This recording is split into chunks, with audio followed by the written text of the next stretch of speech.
Assalamualaikum warahmatullahi wabarakatuh. Bismillahirrahmanirrahim. Alhamdulillah, salatu wassalamu ala rasulillah wa ala alihi wa ashabihi wa man ittaba'a hudah, amma ba'du. Bapak-bapak, ibu-ibu, para pemirsa sekalian yang berbahagia di mana saja berada, saya Profesor Dr. Haji Said Aqil Husin Al-Munawwar LC.MA, mantan Menteri Agama 2001-2004, sebagai ahlul Quran, saya berpesan bahwa Al-Quran ini adalah pedoman hidup dan kehidupan kita. Dalam banyak ayat, Al-Quran menjelaskan jati dirinya. Hudal lil muttaqin, hudal linnas wa bayyinatin minal huda wal furqan. Ya ayuhan nas, qad anzalna ilaikum burhan, qad ja'akum burhanum min rabbikum wa anzalna ilaikum nuran mubina, qad ja'akum minallahi nuru wa kitabun mubin, dan seterusnya. Qad ja'atkum mau'izatun min rabbikum wa shifaa'un lima fis suduri wa hudaw wa rahmatul lil mu'minin, dan banyak ayat-ayat yang lain lagi yang menjelaskan jati diri Al-Quran. Kalau Al-Quran itu adalah pedoman dalam hidup dan kehidupan kita, maka kita simpulkan bahwa Al-Quran itu adalah rujukan kita. Nah, untuk menjadikan rujukan dan pedoman ini bermanfaat bagi kita, masyarakat secara umum, maka dia harus dibaca. Tidak hanya disimpan di dalam lemari, dia juga harus dihafal. Menghafal Al-Quran tidak sulit seperti yang digambarkan oleh orang-orang. Karena di dalam Al-Quran sendiri Allah jelaskan, walaqad yassarnal Qur'ana lidzikri fahal mim muddakir. Mudah. Jangan tergambarkan ada 30 juz, 114 surat. Tidak, mudah. Dan di Sumatera Utara sendiri sudah dibuktikan dengan program tidak lebih daripada 5 bulan. Anak-anak SMA itu sudah bisa menghafal Al-Quran 30 juz dan hafalannya dengan baik.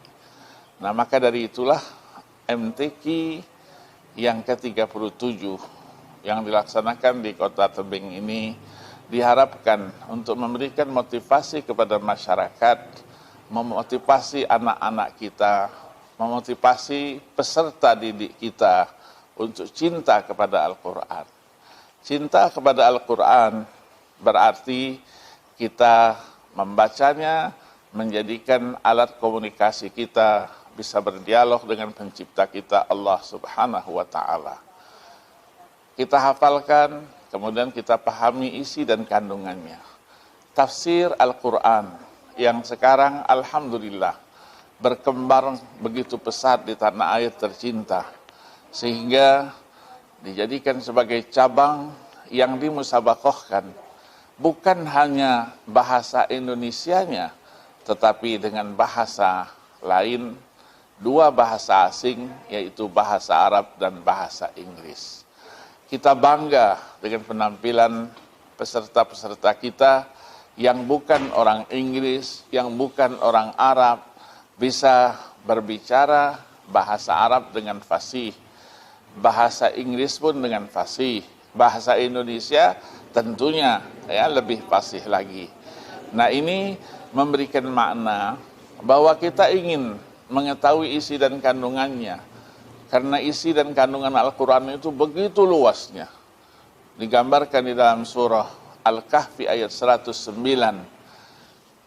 Dijelaskan di situ bahwa luas isi dan kandungannya bagaikan lautan yang luas. Lautan yang luas yang apabila airnya diganti dengan tinta untuk menulis, penanya adalah ranting-ranting pepohonan yang ada di muka bumi ini. Untuk menulis firman Allah, tidak mungkin itu bisa selesai.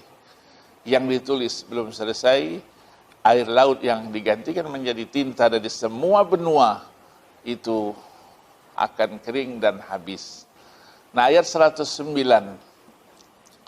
Qul law kana al-bahru midadan li kalimati rabbi lanafidal bahru qabla an tanfada kalimatu rabbi walau ji'na bimithlihi madada, dalam surah Al-Kahfi ini ditafsirkan oleh ayat 27 dari surah Al-Luqman.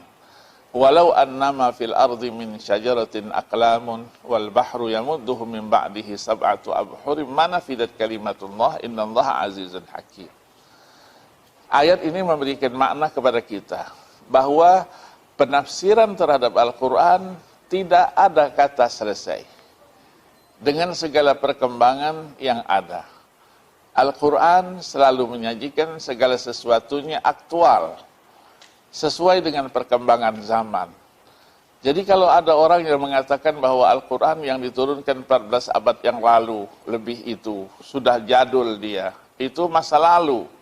Tidak bisa dia menyesuaikan posisinya dengan perkembangan zaman yang ada. Ini adalah sesuatu yang tidak pantas disampaikan. Kalau ada yang menyampaikan itu berarti orang itu tidak pernah bersentuhan dengan Al-Quran, mungkin tidak pernah membaca, menghafal, dan mempelajari isi dan kandungannya yang begitu luas itu. Maka kita harus bersiap diri menjadikan MTQ ini sebagai media, sebagai sesuatu yang bisa mendongkrak, bisa memotivasi anak-anak kita, peserta didik kita untuk bisa membaca Al-Quran dengan baik, menghafal Al-Quran dengan baik, dan memahami tafsir daripada ayat-ayat Al-Quran itu dengan baik. Orang yang bisa membaca dengan baik, menghafal dengan baik, memahami isi kandungannya dan mengamalkannya dalam kesehariannya adalah orang-orang yang mulia di sisi Allah Subhanahu wa taala. Orang yang dimasukkan dalam kategori ahlullah wa khassatuh. Orang-orang ini harus kita jaga, kita pelihara, kita cintai. Jangan sampai kita lecehkan mereka, jangan sampai kita hina mereka. Kalau kita memuliakan mereka, para pembaca Al-Quran, penghafal Al-Quran, pengamal Al-Quran, menjadikan kita juga mulia di sisi Allah. Tetapi sebaliknya, apabila kita hina mereka, kita lecehkan mereka, kita rendahkan mereka, maka Allah pun akan membalas yang sama kepada kita. Selamat saya ucapkan dan terima kasih kepada Bapak Gubernur, seluruh tokoh, ulama, masyarakat Sumatera Utara yang sudah bergabung dengan gigih dan semangat yang tinggi melaksanakan MTQ yang ke-37. Terus berprestasi, karena prestasi tidak akan kita peroleh tanpa satu perjuangan yang panjang. Mohon maaf, wassalamualaikum warahmatullahi wabarakatuh.